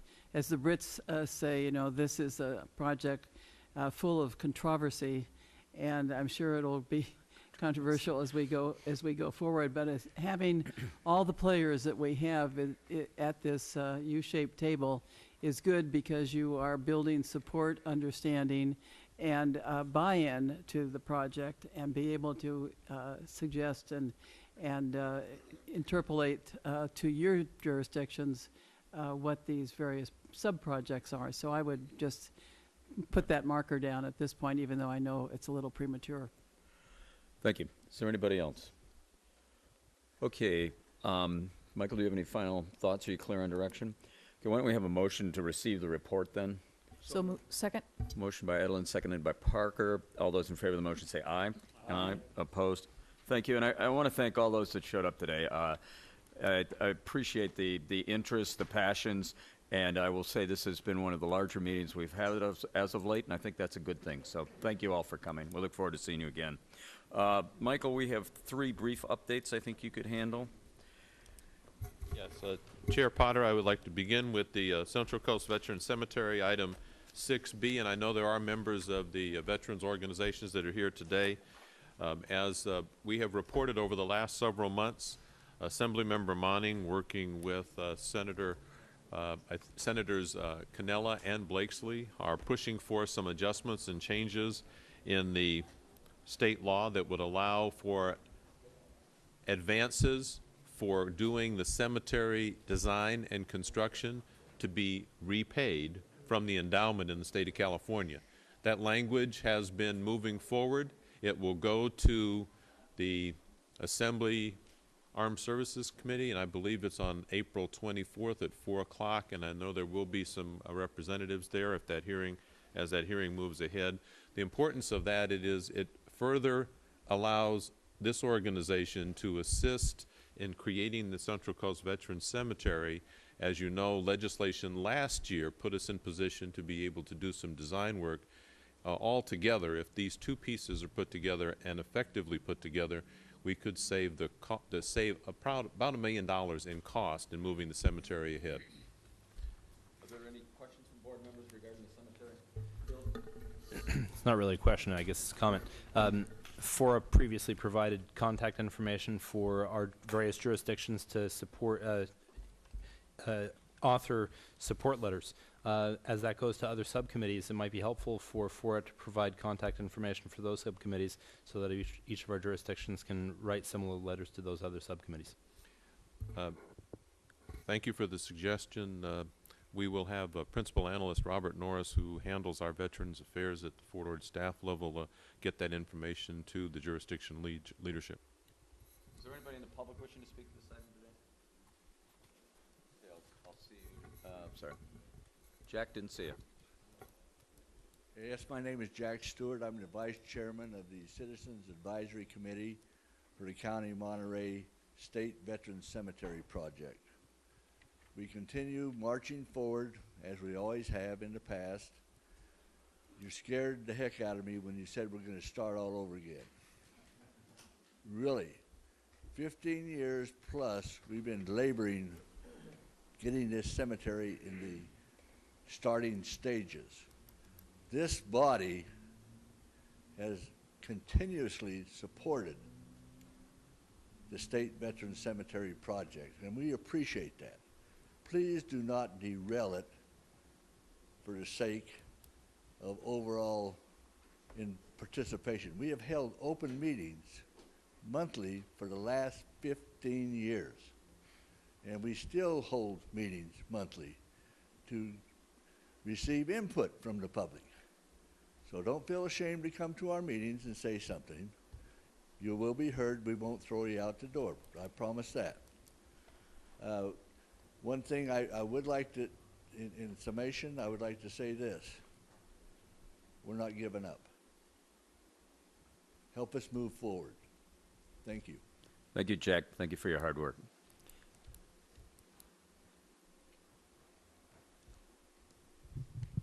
I place my hat in front of you to let me know I'm a Korean veteran and a Vietnam veteran. First, my name is Ralph Villar. I represent District 1. Appointed the first time by Salinas when I was supervisor, and I worked with Penny Cook the first time in the 80s. And I'm still a supervisor for Armenta. I hope I continue to do that. Let me give you a little background. I was a chairperson for the clinic that has been established at Fort Ord right after Fort Ord closed. It took us 2 years to get that. Now, I started the Veteran Cemetery in 1995 with 5 other military personnel. 3 of them have passed away already. I was the first chairman for 4 years for this cemetery. I've worked very hard, and I'm still a committee member. My vision was to see this cemetery in the first burial in 2007. It didn't happen. I saw it in 2009. It didn't happen. I saw it in 2011. It didn't happen. It was project for 2014. It's not going to happen. I say this to all of you. First, I want to thank this board sitting right here, and I've attended many meetings, never said too much, for your efforts, your time, your hours you did to get this cemetery moving. We're not moving backwards. We're moving forward. The only thing, it's the funding that stops it from being established. And I thank this board for doing all it's done to make this come a reality, and I hope I'm alive. I'm 83 years old. I started my Army career in 1948 here. I ended my career in 1977. I want to be buried here. My wife wants to be buried here. My children have the instructions to keep my ashes till the cemetery is finished. I hope it's not going to be delayed too longer. 10 years, I may be alive. 5 years, I may be alive. 2 years, I may not. 5 years now, I'll be 87 years old, and I still want to be buried here. So I ask your support. Do not let any event, any organization, any program be in effect and deny the cemetery to be established. There's been a lot of speeches made. I'm disagreeing. A lot of them that said they don't want the cemetery there. I've heard letters that say they want it moved to another area. Can't do that, folks. We were given this land free. If anyone has any money to buy another land of 74 acres, fine. But no one has that money to buy those acres. We have 74 acres plus to have our cemetery. If there's a program right now, or event right now, or an organization right now that wants to help the cemetery be built, please support it fully, because we need this cemetery for our veterans. We need it very badly because they'll be coming home, and 10 years from now or 5 years from now, they need some place to be buried. Thank you. Thank you, Ralph, and you're looking damn good, too. Appreciate it. Thank you. Mr. Chairman, members of the board, I'm Janet Parks. I'm president of the Central Coast State Veterans Cemetery Foundation. And as Jack said, we've been working on this project for the 15 years or plus. And I want you people to know that it is not just a place to bury veterans. It is a place to honor veterans, and it will be a memorial to them for their service to this great country of ours.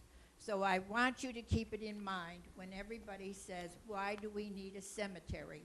Well, we need a place of honor for these veterans, and I hope that we will have it before Ralph kicks in. Or before I kick in, because I've got time on Ralph. But anyway, thank you, and I want to thank the FORA board for everything they have done to help us get this cemetery started. Thank you very much. Thank you, Janet, very much.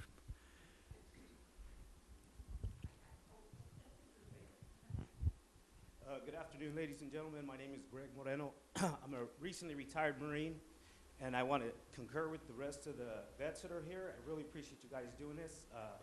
As you guys know, there's still a lot of service members out there in harm's way. Unfortunately, some of them are going to have to come back, and they won't be buried where they're from. I'm from here. I'm fortunate that I got to come back here. Hopefully, someday, I'll live as long as this guy, and hopefully end up here. The one thing I'll tell you guys, something from the heart, from the Marine Corps, is everywhere we went, we try to leave wherever we were at better than we found it. And I think you guys are doing that right now. The people that are out here looking to invest in our community in Monterey County, we need to do right by them. We need to do right by our kids. Some of you that spoke about the youth and what they need and the jobs and so on and so forth, people that are willing to make that investment for us that are coming back and for our kids, I just want to tell you guys thanks and that we appreciate it. Thank you, sir. Daryl Shote. I'm only standing because actually last month was a year my father passed. A die-hard veteran. When I say die-hard, I know. I'm from a family of 10 boys and 1 girl. Die-hard. We really took it. But I'm a better man for it. I'm going to tell you about the Veterans Cemetery. When Seaside stepped forward and gave that land to the Veterans Cemetery, that was the biggest honor I've ever seen in the years I've served in public service. We stood up that night and we all said the Pledge of Allegiance twice in one day. And that was because of that Veterans Cemetery. Seaside and Marina are the 2 communities that probably have more veteran. Now, Pebble Beach might have more 5 stars, but they're still veterans.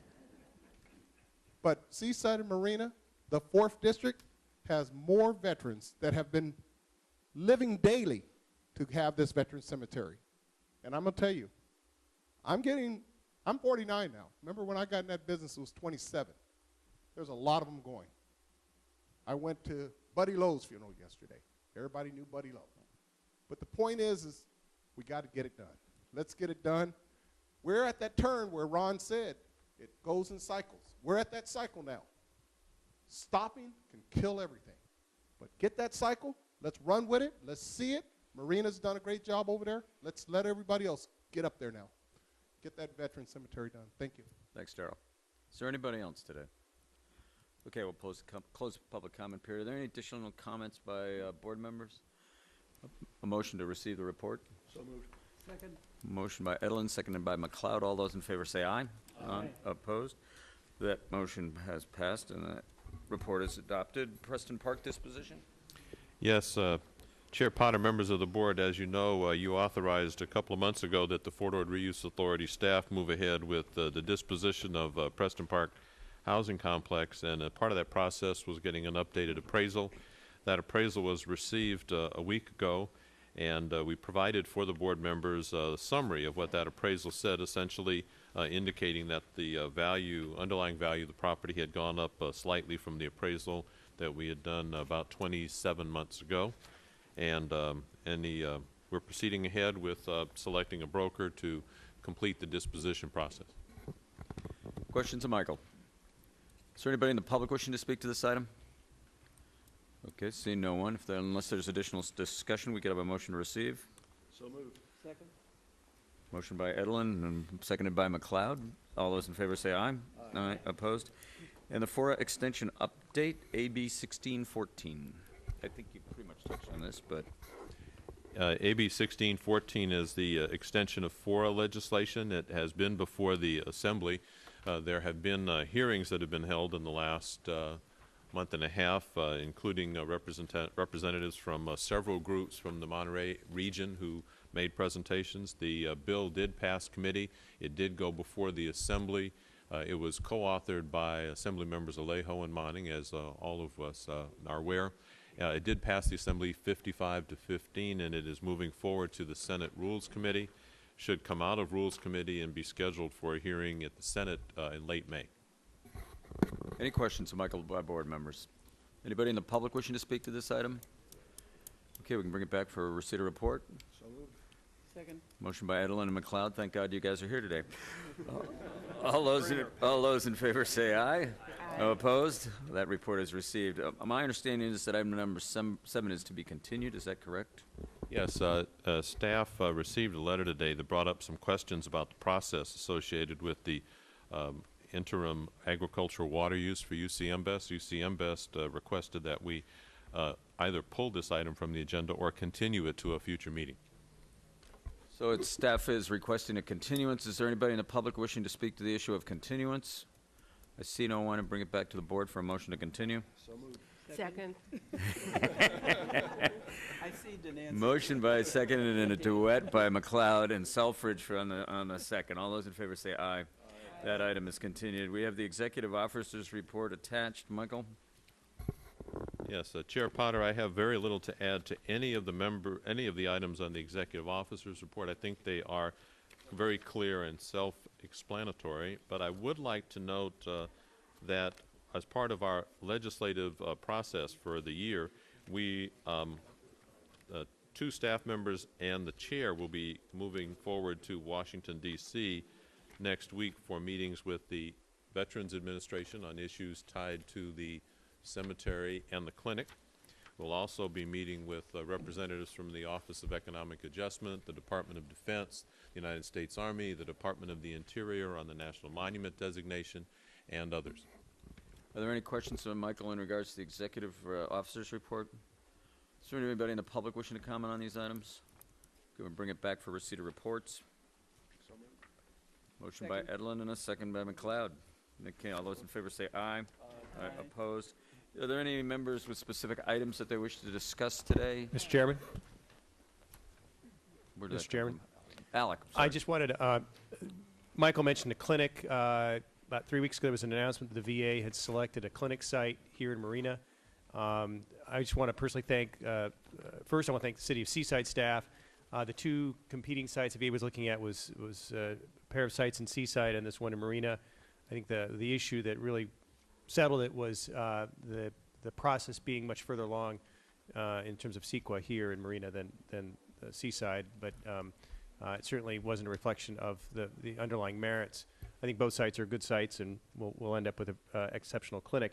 The process we expect the VA to proceed with is be out sometime in the fall with RFP for developers to build the clinic. Between now and then, we're working with the VA. I'd like to agendize the VA to come here. And Michael, you probably have some of that conversation when you're in D.C., but to get the VA Palo Alto Health Clinic folk, or health service folks from Palo Alto to come here and give a presentation to the board idea. about the process, and early enough in the process so they can accommodate any comments. That was the only thing I had. Well, thank you. Regardless of the location, it's good to see it moving forward. Nancy, did you have a point? Yes. I'm sorry. Excuse me. I want to make Just one cut her point. off randomly. I maybe missed in some of the media about this, but this clinic will be the first.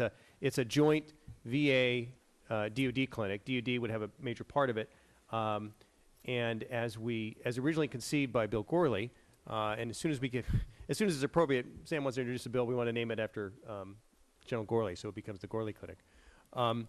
But this is the first. Secretary Shinseki was very adamant that this be the first such clinic in the country that be kind of pioneer a fully merged process, so that the DoD and VA medical provision is seamless.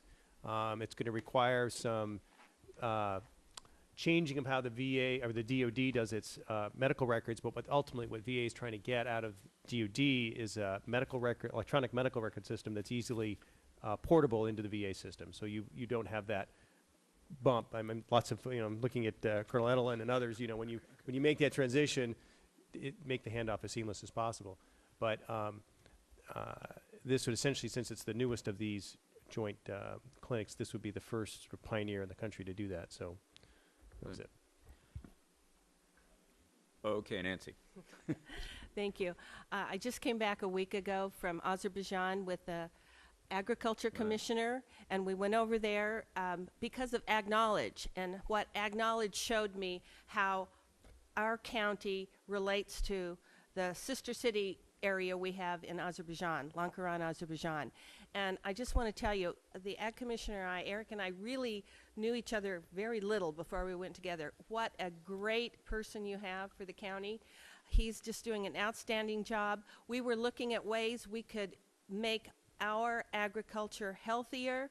The UC Davis Extension is doing lettuce experiments now with countries over there with lettuce seeds from the countries of the former Soviet Union.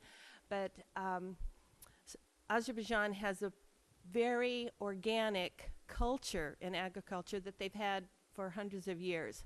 So we're looking at ways that we can get together, do projects, and promote our county over there and their country over here. But I want you to know how proud you need to be of our Ag Commissioner. That's very nice of you to say, Nancy. He had very equally nice things to say about you, and found the trip most educating. I mean, really, I was talking extensively about it with him on Tuesday, and he really was impressed with the outreach, the education, and the people that he met. He said it was a wonderful trip.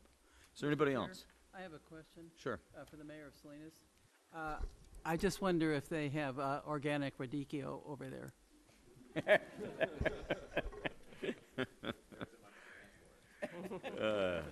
Okay, we have a need for a short closed session. We have two items that are before us, both related to Key Fort Ord litigation against the Fort Ord Reuse Authority. But before we go to closed session, is there anybody in the public wishing to speak to those items? I don't see anybody. Michael? Could we have a couple minute break? Yes, members of the board, the closed session will be in the conference room across the hall.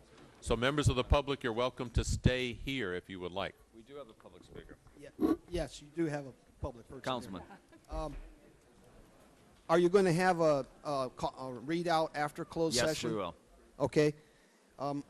As you go into this closed session, just remember what your mission is. And there are a lot of people watching. There are a lot of people depending on you to make the right decision. In fact, there's 250,000 people on the Monterey Peninsula that look to you to generate jobs, revenue. So just keep that in mind as you ponder your situation in your closed session. As time goes by, I'm sure the Senate is going to pass the bill 1614, and you will have your extension. So stay focused on your mission. You guys have done a great job over the years through this closed session. Remember that. Thanks. Thank you. Let the record show it's Councilman Steve Bloomer speaking. We appreciate it. Anybody else? Okay. We're going to go to closed session. We'll report up quickly.